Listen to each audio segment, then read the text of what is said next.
Now at 10:30, in what could be one of the biggest failures of Israeli intelligence in its history, Palestinian militants have shocked the world by raining thousands of rockets on the Jewish state and invaded the country.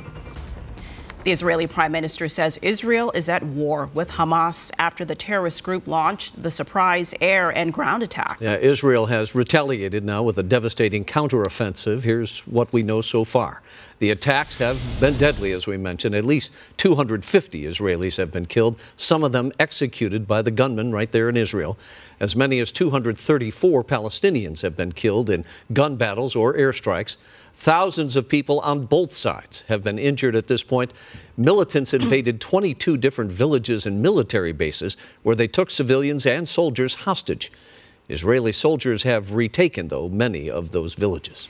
Californians reacted swiftly to the attack and invasion. Sarah Walsh joins us live from the News Center with more on what they're saying tonight. Sarah.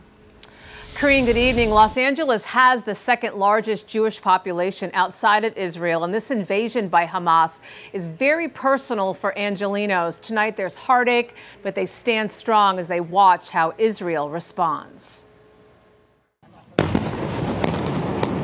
Hamas rockets firing into Israel. A nightmare felt a world away in Los Angeles. It's like 9/11 meeting Pearl Harbor, if I can compare it. David Loretto owns the Nosh in Beverly Hills. He immigrated from Israel 30 years ago, but still has close family there. And they've been hunkered in a room that doubles as a bomb shelter. They've been under terrorist missile attacks nonstop.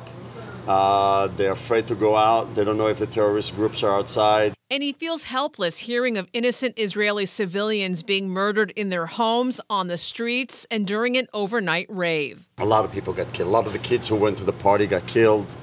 We don't know the full scope of that, what went on in that party, but it's bad. You don't have to be Jewish to feel the atrocity that this is. And the mayor says Beverly Hills is stepping up patrols and security as a precaution. Certainly the synagogues and are places that we're paying attention to, and they're just being watchful. As are other communities throughout Greater LA. We remain resolute.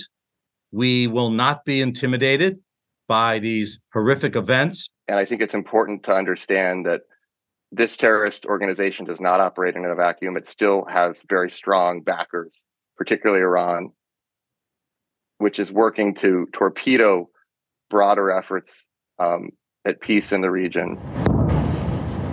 As Israel responds to the surprise attack, LA's Jewish community stands in solidarity with its homeland. David Loretto wishes he could do more. You want to do something, and I think a lot of us felt like that in 9/11. When you're hopeless, you don't know what's going on. How come we didn't know about it? How did it happen? Where's all the, Secret Service? It hits you right in the heart and you're hopeless. You don't know what to do. And tonight, the Jewish Federation of Greater Los Angeles released a statement saying once again on a holy day of the Jewish calendar, Israelis have come under attack. We're working with our partners in Israel and across the globe to ensure the people of Israel have our full support and all necessary resources. And that organization has an emergency relief fund set up as members pray for lives lost and those civilians injured, along with the safe return of those who have been kidnapped. Rick and Karine, back to you. All right, Sarah, thank you. In a statement, the Students for Justice in Palestine at UCLA said it is imperative to understand that Palestinians have suffered under occupation for decades, and resistance is a response to the daily violence, dehumanization, and colonization.